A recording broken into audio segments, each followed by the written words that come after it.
asalaamu calaykum waraxmatullaahi wabarakaatu dhammaan shacabka soomaaliyeed meel walba joogtaan waan idin salaamay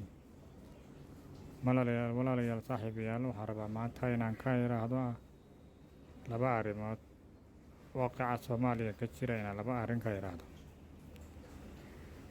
marka walaalayaal waxaan doonayaa marka ugu horreysa inaad dhegeynayaa bahaysaan maskaxdiinana aad idigoo maskaxdiinu degan tahay ama hadalkayga aad si wanaagsan u dhegaysataan maskaxdiinana aad ka shaqaysiidaan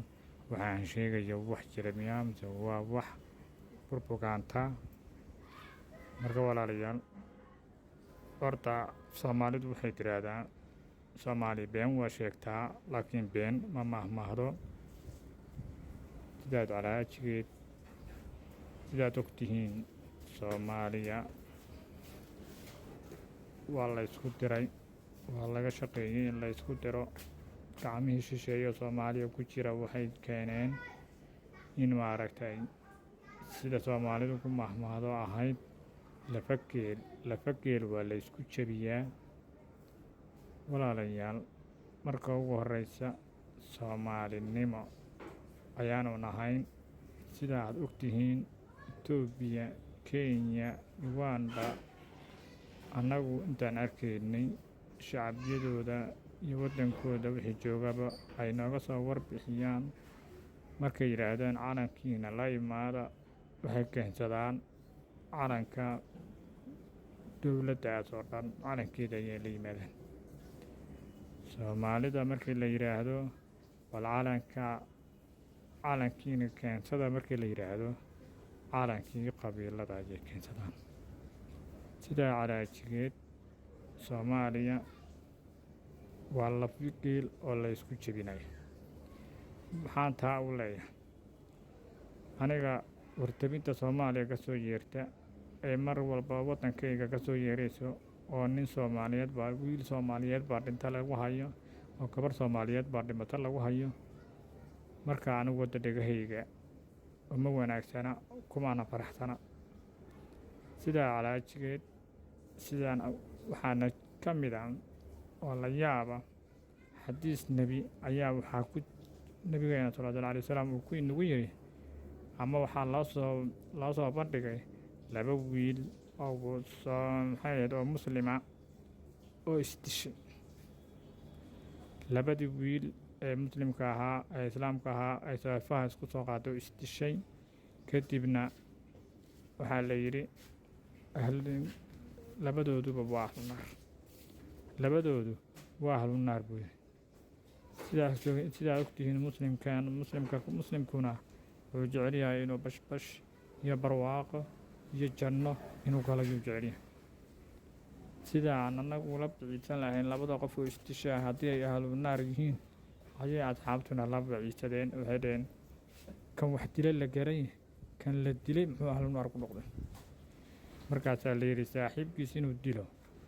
ayuu u socday, niyadiis waxay ahayd inuu saaxiibkiis dilo. marka saaftii baa lagala hormaray, niyadiis waxay ahayd inuu dilo walaalkiis. labadan qabaa'ilaan ee qabaa'ishan iyo aana qabiilkan la isku dilayana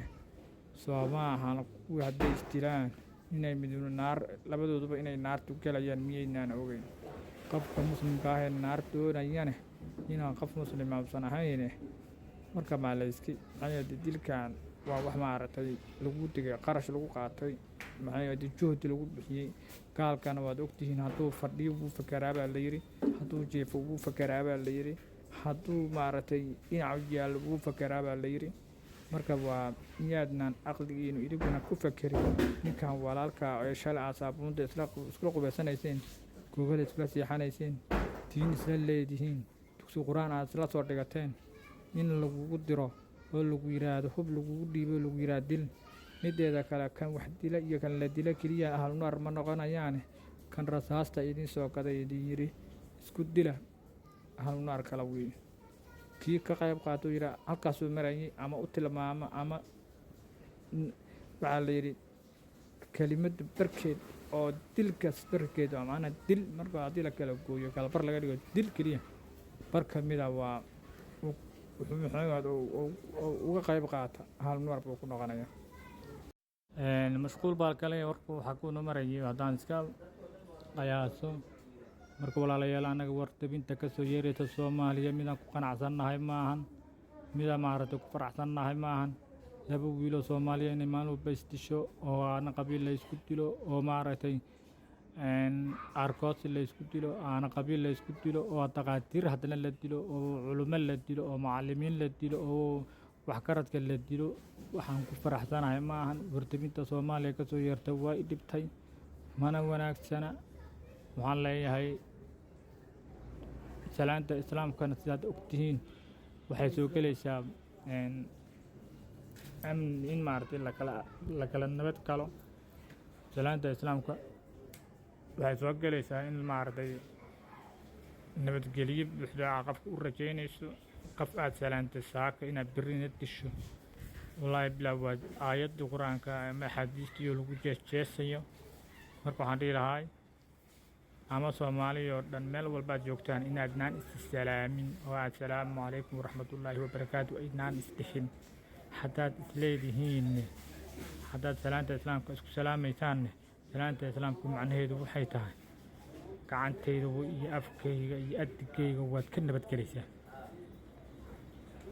nabadgelaysaa meel walba waad iga nabadgelaysaa buyi marka haddii aad qofkii salaanto oo haddana aad tidhaahdo niyahow maxawaay laankaabaa tahay laandheeraa tahay jareeraa tahay kabooyaa tahay tumaalaa tahay salaantaada islaamka aad dadka ku salaantay miyaadan burin miyaadan maaragtay ku jeesjeesin jeesjeeska qur-aanka lagu jeesjeesana nebiyaduna way ka magangeli jireen ma fahanteen inaad maaragtay dembiga aad wadiin aad ogaadiin annagu dhalinyaro Soomaaliyeed maadaamaan nahay ma ka qayb qaadan mana ku taageersanin wartabinta Soomaaliya ka soo yeerta raalli kama nihin waxaan idin leeyahay qabiilaadkan Soomaaliya la keenay oo aan Soomaali waa qabiil kor laga yaqaan laakiin haddii ay ku jirto oo ahaa reer hebel iyo qabiilkaas iyo tobanka calan ee Soomaaliya hadda dhex yaalla annaga kuma taageersanin mana doonayno mana rabno Soomaali baynu nahay oo ahaa qabiilkaas Soomaalidaas qabiilka la soo dhexgeliyana waa lafihii la isku jabinayo lafa geel waa la isku jabiyaadii oo kala weeye haddii aad rabtin in la isku kiin jabiyo lagu aqligiina lagu ciyaarana anigu aqligayga lagu ciyaari maayo haddaad sii dilaysan idinkaydii taala وبالله توفيق